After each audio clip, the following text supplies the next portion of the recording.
It all began on a quiet Sunday morning. The sun had just started to rise, painting the horizon with soft golden light. Evelyn Carter, a 32-year-old nurse from a small town in Texas, woke up that day with a strange feeling in her chest. It wasn't fear. It wasn't excitement either. It was something in between, something she couldn't explain.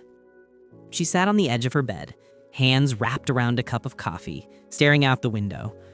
For weeks, she had felt an odd pull inside her, like the universe was trying to tell her something. She brushed it off every time, convincing herself it was just stress from long hospital shifts. But that morning, something felt different. As she stepped out of her house to drive to work, the streets were unusually silent. No cars, no kids on bikes, just the sound of the wind brushing through the trees. Evelyn tightened her grip on the steering wheel, whispered a short prayer, and started driving. Halfway down the road, it happened. A voice, soft, calm, clear as crystal. "Stop the car." Evelyn froze.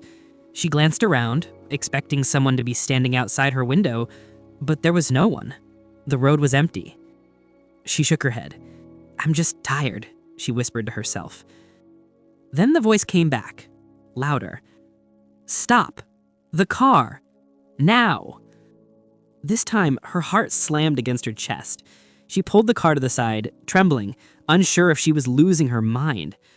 A few seconds later, a massive truck came flying through the intersection ahead. If she hadn't stopped, it would have hit her car head on. Evelyn's breath caught in her throat.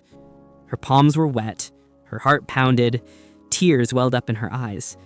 She wasn't just saved by luck. Something or someone had warned her. She whispered shakily, Who's there?" Silence. Only the wind. For the rest of the day at the hospital, she couldn't focus. Every sound felt louder, every shadow felt alive. But deep inside, she knew what she'd heard was real. She just didn't know why it had chosen her. That night, as she lay in bed replaying every second of the incident, her phone buzzed. Unknown number. One new voicemail. When she pressed play, there it was again. That same calm, divine voice. "Evelyn, you are chosen. Listen carefully. This is only the beginning." Her eyes widened. Goosebumps ran across her skin. She sat up straight in the dark, the room spinning with disbelief and fear. She wasn't dreaming. She wasn't hallucinating. Someone from beyond had spoken. And this was only the start. The next morning, Evelyn didn't wake up feeling like herself anymore. There was a quiet fire in her chest. She wasn't just scared, she was curious. She needed to know what this was. Who had saved her life? How could a voice from nowhere warn her at the exact second she needed it? She visited the local church. The air smelt like old wood and candle wax. She sat in the last pew, clutching the small silver cross around her neck. The old priest, Father Samuel, slowly walked over and sat beside her. His gentle eyes studied her shaking hands. "You've seen something, haven't you?" he asked softly. Evelyn nodded. Her voice cracked as she told him everything. The voice, the truck, the message.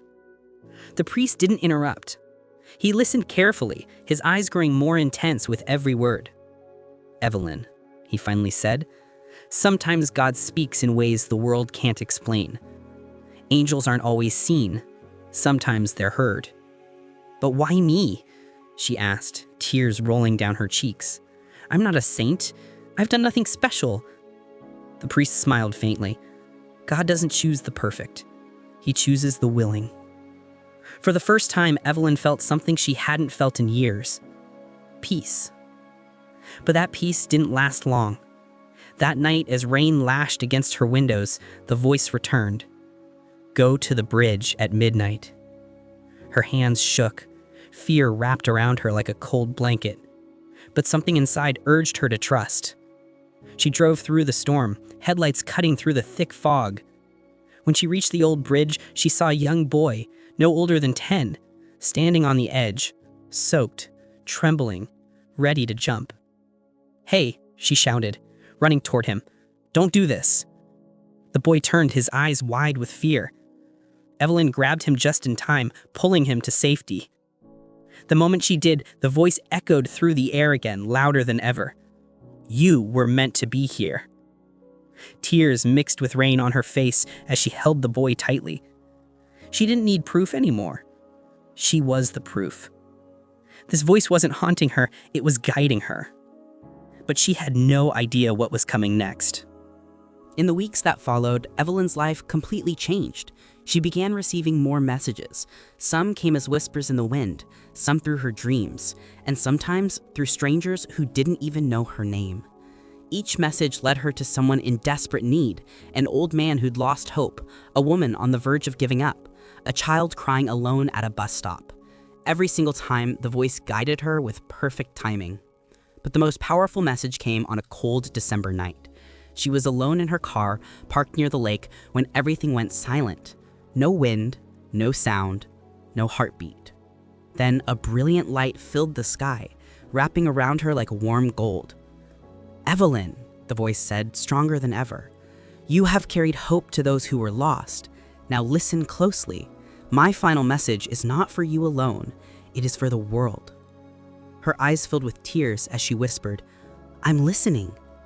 Tell them they are not alone. Even in darkness, heaven listens. Even in silence, heaven speaks. And when they lose all hope, heaven moves." Evelyn fell to her knees, hands trembling. This wasn't just about saving her anymore. It was about saving others. She finally understood why she had been chosen. The next morning, she shared her story with the world. At first, people doubted her, but as the days passed, more stories surfaced. People who'd heard voices, people who'd been saved in impossible moments, people who believed. Evelyn's story spread across the country like wildfire. She wasn't a celebrity, she wasn't a preacher. She was just a woman who listened. And sometimes listening is all it takes for a miracle to happen.